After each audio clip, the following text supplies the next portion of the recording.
Is there anything we shouldn't joke about? 9/11 was pretty awful. So I might stay away from that, but Every time I make a 9/11 joke, it bombs. Reproductive rights. I Yeah, had all these jokes about it. I'm going to abort them now. reproductive rights. that was a good one. You see how you laughed at the one thing you said not to joke about? See, I am a hypocrite. Why do you care so much about abortion? Because you can't get pregnant. Yeah, but our mothers, our sisters, our female friends, our future daughters, they You want your mom to get an abortion? honestly, yeah, it would have been great. What? Life isn't the best, man, but Wait. You wish your mom got an abortion? yeah, honestly, yeah, because like I didn't consent to be born. If I had a choice, it would have been great. But the beauty is, my mom had a choice. She had a So choice. you would have chosen to not be born? Yeah, 100%. Silence. Silence is actually something to not joke about, low-key. Silence is not. You can't joke about. What the? No, peace. Like, your peace and, like, Don't joke about peace? peace of mind should not be joked about because it's so serious. Like, you can't survive without, like, having some inner peace. In an ideal world, if there was a way to consent to being born, I would love a world like that. Inner Because peace. then women have control over their bodies and if they want to have an abortion or not. And then babies, if there was a way to educate a baby about what life is, if you can see into the future what your life's going to play out as, have a way to consent to, do you want to play this out? And if I had that choice, and it's The baby's already alive. You can't. I'm thinking an ideal magical world. Obviously, a baby can never consent to being born. So in an ideal magical world where you see where your life is going to turn out and then you decide whether or not to live it, you would have given up before even trying? Yeah, 100%. Comedy. Hey, smells like shit. Quick, is there anything we shouldn't joke about? Queefs. Depression, people's feelings, because they're personal. I mean, to joke about why you're feeling sad today because the sun is out and you're not feeling happy, that's rude. Do you think that would incentivize them to get out of bed if you start? I know it's a depressing answer, but like I feel like a lot of people, if they had the option to not being born, would have chose to not be born. You could jump in the train tracks right now. I wouldn't do it myself, but if somebody pushed me, You want me to push you into the train tracks? you gotta surprise me. You Are can't you serious? let me know what's happening. I mean, Inner peace. some people live this way, man. It's a way of life. Like some people aren't happy being around. Why are you? What makes you unhappy? It's more of what doesn't make me happy. I don't know what makes me happy nowadays. Protests. You seem very passionate about that. You are like, yeah, filibuster. It doesn't make me happy that it's necessary. It's a necessary step in the process of getting women's rights back and expanded. What do you think is the root of all evil? The root of all evil is you. Me? Yeah. Why? You are the root. You are the seed. If you raise a puppy up with a lot of kittens, he's gonna think he's a kitten. They put spells on you. Do you watch television? No. Wow. That's great. Television actually stands for tell lies to your vision. Okay? Damn. You understand me? I don't like when people are mean. What do you want to joke about? Your mom? I don't know. What about abortion jokes? Can you make abortion jokes, or is that too far? I think it's too far. Yeah, because of all the stuff with abortions in the U.S. right now. I don't think it's very funny. There's nothing that offends you? No, don't think so. Try it. Offend me. I don't want to be mean. Right, I'll cry. Ah, go on, offend me. Go on, do it. Your mom's a whore. She is. You're not wrong. She is. She's good at it though, so it's fine. Yeah, I was going to make an abortion joke, but I'm just going to kill that baby right there. I don't think that's funny. Smiling a little bit. Yeah, because you still made a joke. I think that's funny that you didn't stop making the joke. I don't know. Slavery's good? Hell yeah, I got a Confederate flag in my crib, bro. I'm waiting for that shit to come back. Some of these niggas really need to get the feels, bro. Like, What makes you unhappy? Women's rights being taken away. But no. Well, yes, but I don't know. Politics very depressing. Like, as a progressive, I don't think we've had a progressive president since like the 40s. And I don't know, I'm a pessimist when it comes to it too. Why you just stop reading the news then? I don't think ignorance is a choice right now. Just because I don't have the answer to how to solve it fully doesn't mean I should just give up on it. Kind of does. If you're unhappy, you're saying that you want to jump in the train tracks and I should shove you and surprise you and kill you. Well, it's not mutually exclusive. I can focus on women's rights and my happiness. Have you ever told somebody that you were sorry? Every day, yeah. You should never say that word. Listen at what you're saying. I'm sorry. Are you a sorry individual?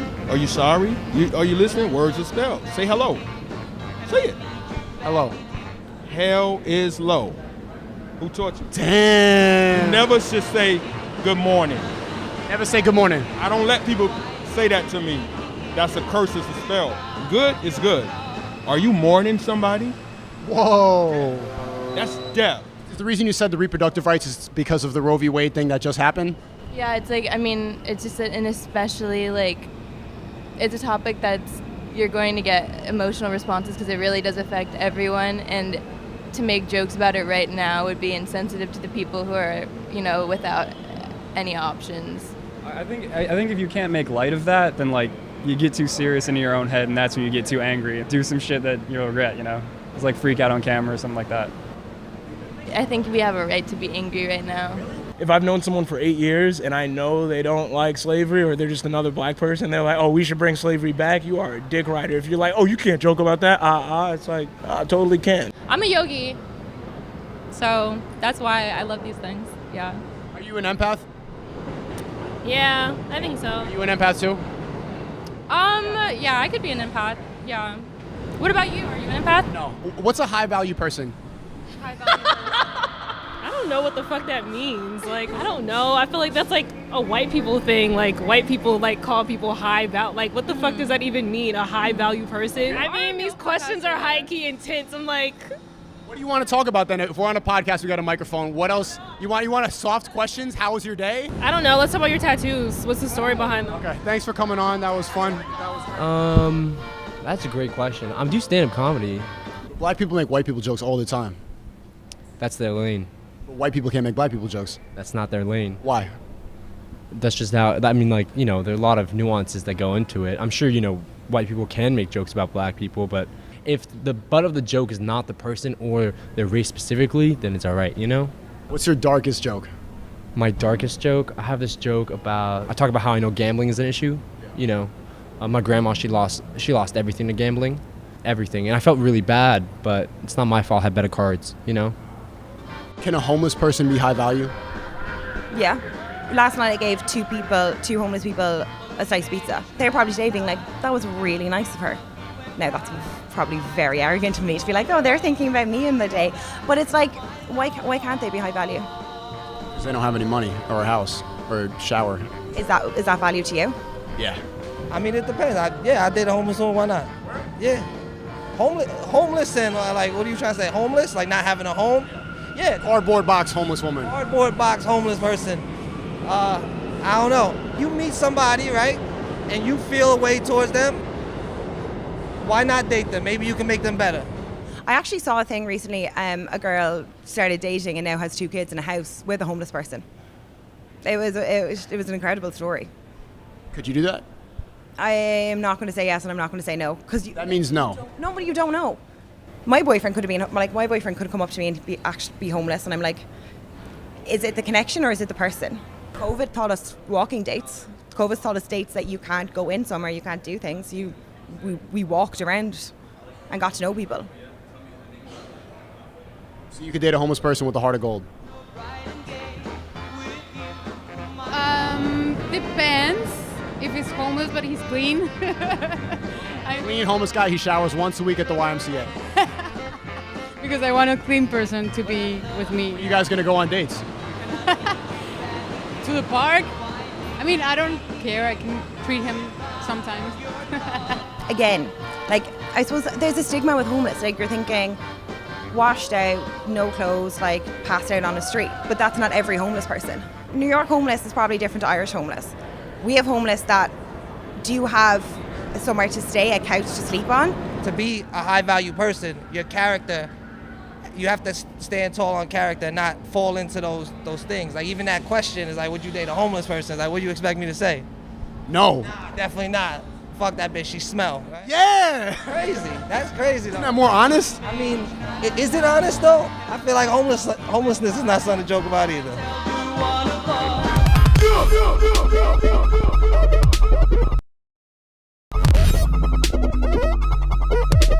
If you want to watch the full 3-hour version of this podcast, it's available on my Patreon at $4, and you'll get access to 3 years of videos, including all my live streams, editing tutorials, and the tiers go up from there. You can message me, I'll critique your videos on a live stream. You can be an executive producer and have your name right here, and I just added a tier. If you want to talk to me, you can have a one-on-one call. You know where the link is. It's patreon.com/thesneako. Thanks for watching. This video was sponsored by Skillshare. Once again, one of the only sponsors that has stayed consistent and continues to want to work with me even though the content I post is the content I post. I keep coming back to Skillshare because it works anywhere. I can do it in Greece. I'm on vacation right now, and I could still learn After Effects from Jordy Vandeput. I like him a lot. I've been watching his tutorials from cinecom.net for a long time. To see that he has a class is very refreshing. What I like about Skillshare is that you don't need to stay focused and locked in. Everyone in the comment section says that I have terrible ADHD and I have a lack of focus. Well, maybe I do, but this class is a good solution for that problem because you don't need to take all the information at once. You can do it when you want on your time. I just started doing one-on-one calls on Patreon, and people always ask me for advice like, how do I make money? What should I be doing with my life? I always tell them, you should learn After Effects, you should learn Photoshop, you should learn Premiere, and get a job working for a YouTuber, because that's a skill that if you learn, you'll never be jobless. So the first 1,000 people to click my link in the description will get a free month of Skillshare, and you could start being more productive and have skills today. Bro, come on, bro. Learn something. So thanks to Skillshare for sponsoring this video, and now it's time to actually be on vacation and stuff.